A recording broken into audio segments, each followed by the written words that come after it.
You know, when you have something in your life that elicits such a strong emotion that you can go back there with just a thought, or maybe sometimes it's a scent that you pick up on, or really just any little thing, and just that quickly you're right back in that space, in that emotion, and it feels like it's just happening. And maybe it's something really embarrassing that you did, or an anxiety of a particular, really awkward encounter, or grief. For me, grief is the big one. And most of the time, all I have to do is actually think about it. And like I said, those emotions are just there, like they were the very first time in that moment when it happens. Anyone else? I want to talk about it.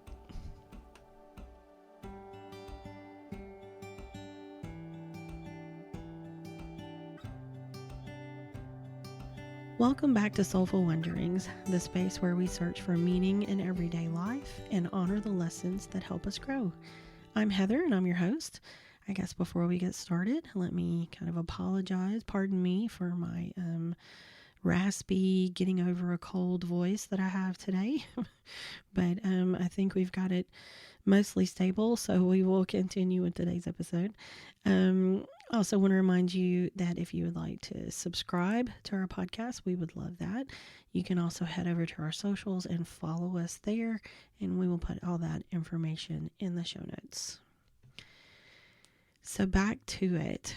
I guess I've been talking a lot about the holidays and things like that lately, but this is just a really difficult time of year for so many people, and there are times, at least when I'm one of them, I think. And I find it interesting, the things that can trigger us in our lives. And the holidays in particular seem to be full of those things, those triggers, right? My mom died in April of 1993. So when I say it's been a while, I'm not joking. And most days, now at least, I do okay. The pain and the grief, they're just not front and center anymore, as they were, um, especially when it first happened, and really for many years after. But that doesn't mean that it's gone. It doesn't mean that it doesn't circle back at times, sort of find its way back into my life and into my forefront. Have we talked about the fact that grief is not linear? I think we have. We'll check a former episode for that. But the reality is grief comes and goes, and it will do that, truthfully, for the rest of your life. Now, I'll admit, now that I know I can still communicate with her, that does make it a little easier at times. And I think I've talked about the fact that it took me a hot minute to be able to do that. I was actually a few years into this journey knowing that I had that ability before I actually could really get to her. I feel like people that are really close to you, for me at least, those are a little harder. It's like, I think there's an ego block there, an emotional block there that I struggled for a long time, for me to be the one that was connecting. But all that being said, when we got to the first Christmas without her, I didn't know any of this. What I knew is that I had been planning a wedding when she died. I had actually gotten married just a few months later. That my sister had given birth to her first child, well, her only child. So what I was aware of, was that many things had already happened where she was just missing. We did our best, we carried on, and Christmas was no exception. And I've talked about a lot about how she loved Christmas. And the truth is, she was the one that was planning all of that, right? She planned the meals and the presents and all the things. And I truthfully, before she passed, I had never cooked any of the dishes or anything like that were staples for us in our household. But like all the other things that we talked about and all the other things that would come up, we moved forward, right? We said, okay, Christmas is coming. Let's, everybody put on a good face. You know, we all tried to make the best of it and make it an enjoyable experience, even though she wasn't there. And one thing that is a big deal in our house is cornbread dressing. And that was one of the things I really remember about that year. You have to understand, we loved her cornbread dressing, all of us, you know. And I can't remember now, but I think there was something wrong with the oven or something happened that was very much not within our control. And so the dressing, it just wasn't right. Okay. It just wasn't right. And I don't remember it being bad per se, but it was just, it just wasn't that great. And of course, I had inherited the perfectionist gene, as had my sister. And most of us were internalizing that something was going wrong. And I feel like, you know, the whole time I'm sure there were several, you know, I'm sorries and apologies and all the things that it wasn't going right. And of course, everyone was polite and they assured us, oh, it's fine. But it wasn't. It just wasn't. And we all knew that. But no one, right? Hear me. No one was going to say that out loud. You know, we were all going through our grief in our own way. And I think we were all mindful of that with each other. And we didn't want to, you know, nobody wanted to hurt each other's feelings. We were hurting enough, I guess. So, you know, everybody's doing this weird, polite thing, which truthfully is not really like us. But I remember a year or so later, I think, my brother just told me one day how it was just awful. He's like, the whole thing, it was awful, you know, and he's like, I didn't want to say anything. I didn't want to hurt y'all's feelings. I knew how much y'all were trying, and, you know, everybody was trying, but he's like, it was awful. It was. And he was right. And here's the rub with that, though. It wasn't anyone's fault. It wasn't the less than perfect dressing. The dressing could have been the most perfect dish ever made in the history of chicken cornbread dressing. And the day still would have been off. Okay, so let's be real. Often at the holidays, we are faced with people that, if we were truthful about it, we might just assume they not be there. Or maybe it's okay if they're there if they don't speak. But that's another discussion. But sometimes you wish you want to be around them, but you almost wish you didn't have to be, because there's just so much that comes with it. Am I right? You know what I'm talking about, right? And I'm going to be honest, my family was all pretty normal. You know, my husband's family now, we're pretty normal. But, you know, I hear things from others, and I've seen this at other events. You know, that one relative that goes every year and they ask the obvious questions. You know, well, when are you going to start dating someone? And then you do. And then, well, when are you going to get married? And then you do. And then when are you going to have a baby? And then you do. And when are you going to have another baby? Do you know what I'm saying? It's just like a constant. And maybe it's because they just don't know what else to talk about. But there's just a point where you just get tired of answering the same questions all the time. Is there nothing else we could talk about? And then do you have someone that's always making inappropriate jokes? I think we do that anyway. I don't find that a bad thing. But, you know, there's always someone that is just over the top and making jokes they should not be making, or brings a weird dish that just kind of doesn't fit the theme.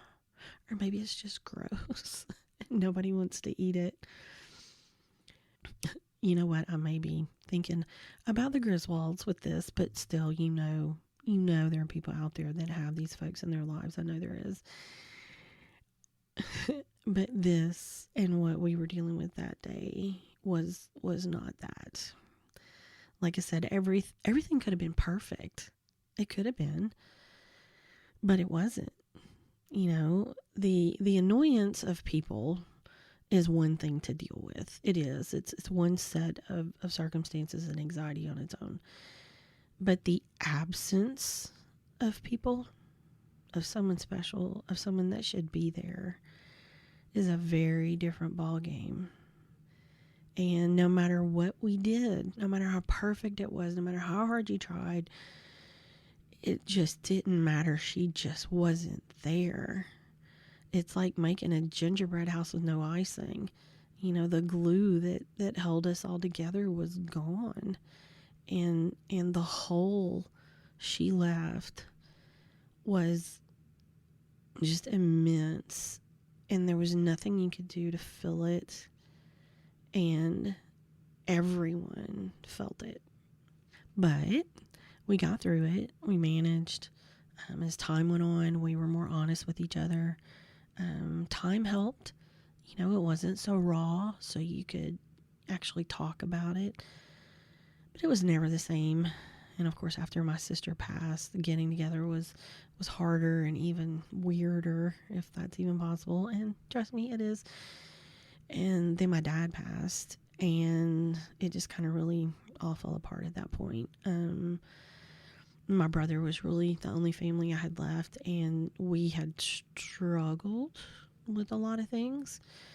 That's a whole long story. We'll get into that another day. But he also had his own family. I had my own family. So it just kind of fell apart. So after that, my life became mostly about my in-laws and my own little family. My husband is from a family that's a mix of Cajun and, I'm going to say, East Texas. That's where they're all kind of from. A mix of Cajun and German and all kind of things. My family did more what I would call Southern cooking. And that was really more of what I knew how to do, right? But as time has passed, we had to decide what were our traditions going to be. Because like I said, mine was a lot of sort of Southern cooking. He had some of that. That East Texas thing was kind of similar. But then you had the whole Cajun thing. And you have to start to figure out, what are we going to bring with us from our respective families and from our respective heritages. Heritages? Is that a word? That's a word. From our backgrounds and our cultures. And then what did we want to create that was new? And I know for me, it's always been hard to let go of my traditions from my family. Because here's the reality of that. The reality in my mind.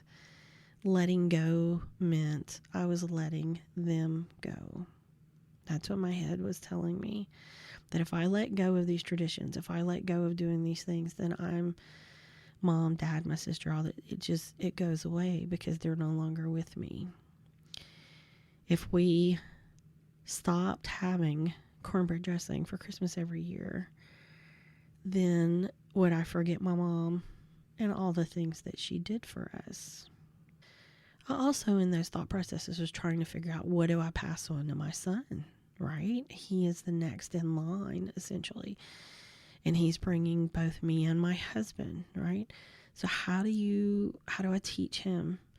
How do we bring things forward but let other things die? Because it's okay for them to die. The time that they existed and the time they worked for has gone. And sometimes I think we just have to decide which ones are important, which ones mean something to us. Why do they mean something to us? How do they work in our new lives?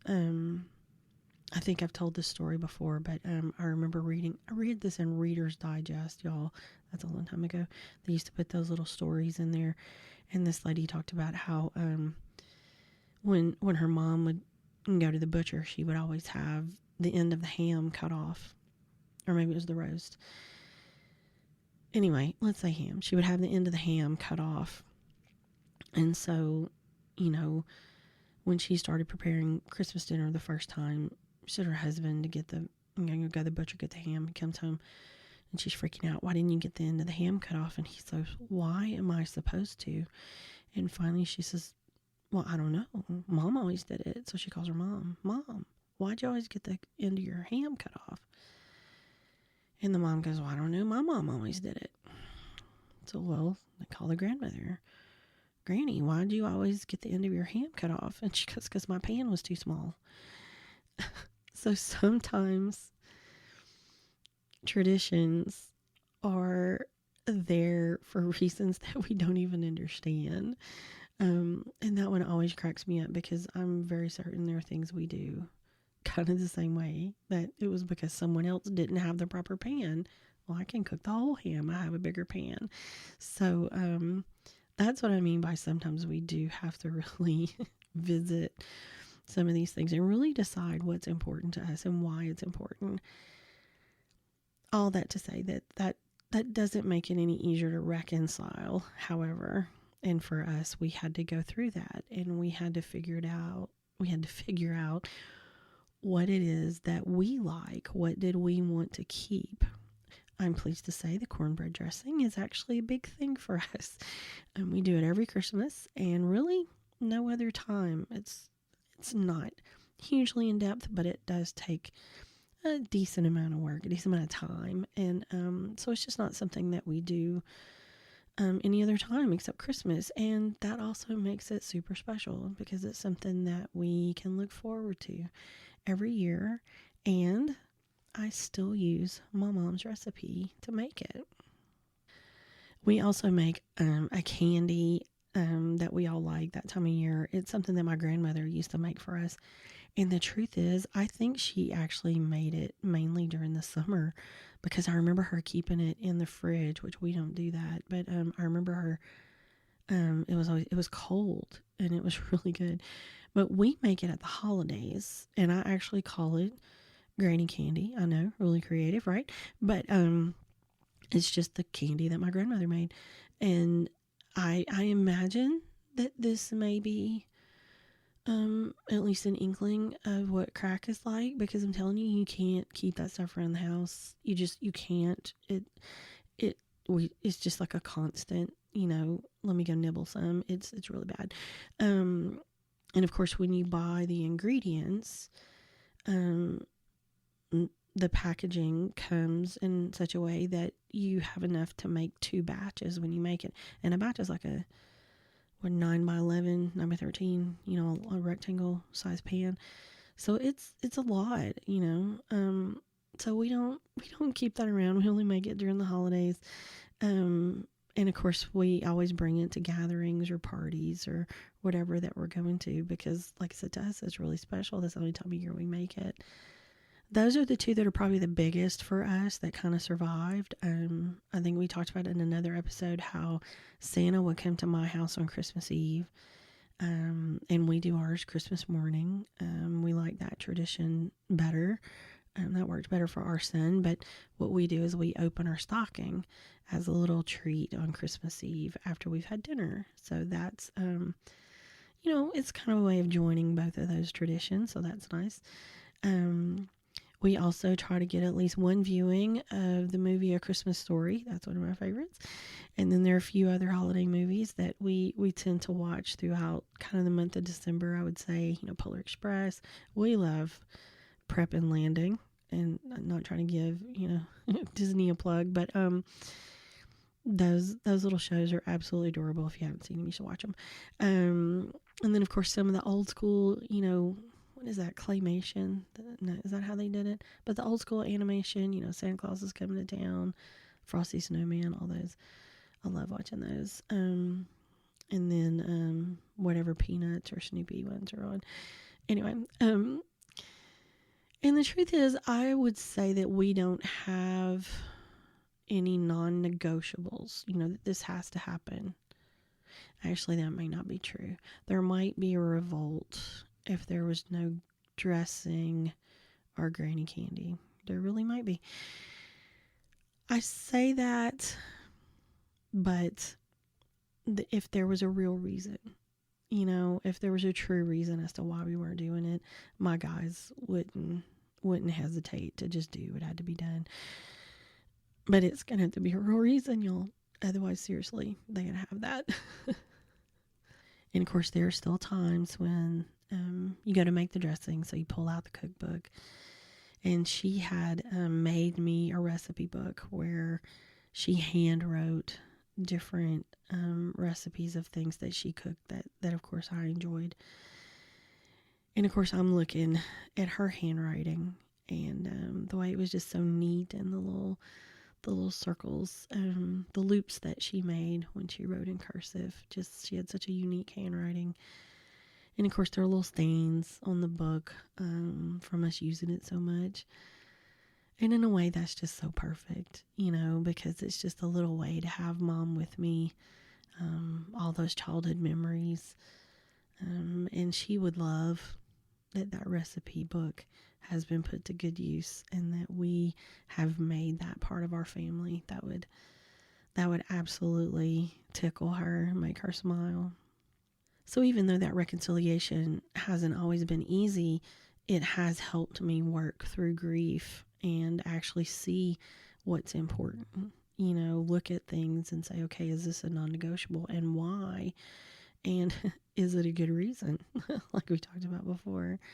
I've also learned that letting go of things that worked for my family doesn't mean they go away, right? I still have those memories, and they're very special to me, and they're part of me. They're part of part of what make me who I am today. And I can share those with my son, even if we don't share those traditions. I can share the memories, and that is just as important. So yeah, some days I open mom's cookbook and those stains and that handwriting, it kind of feels like a little hug from her. But how about you? Are you navigating some old and some new? Maybe there's a ritual you could do that would help you focus a bit on what you want to hold on to, what you want to bring in that's new. You could light a candle and say one of your memories out loud. Then name one way you're going to carry that forward this year. But then also give yourself permission to let the rest of it be different. So I would love to hear your version of what you guys have going on in your lives and your traditions. What are things that you do to keep your family close, maybe to keep your culture alive in your family celebrations? Things that you'll pass on to your kids that have been passed on to you. And maybe it's time for you to make some of these evaluations and decide what stays, what becomes more of a memory, what's a funny memory, what's a touching memory. But those are all things that we can decide and still hold on to the love and just how special those traditions and those times that we've had together are.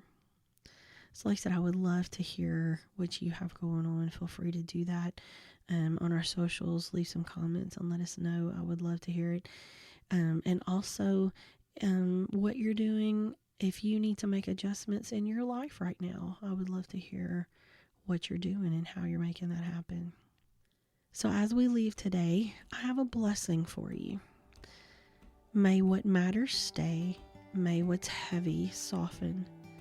And may the love come through, stains on the recipe card and all.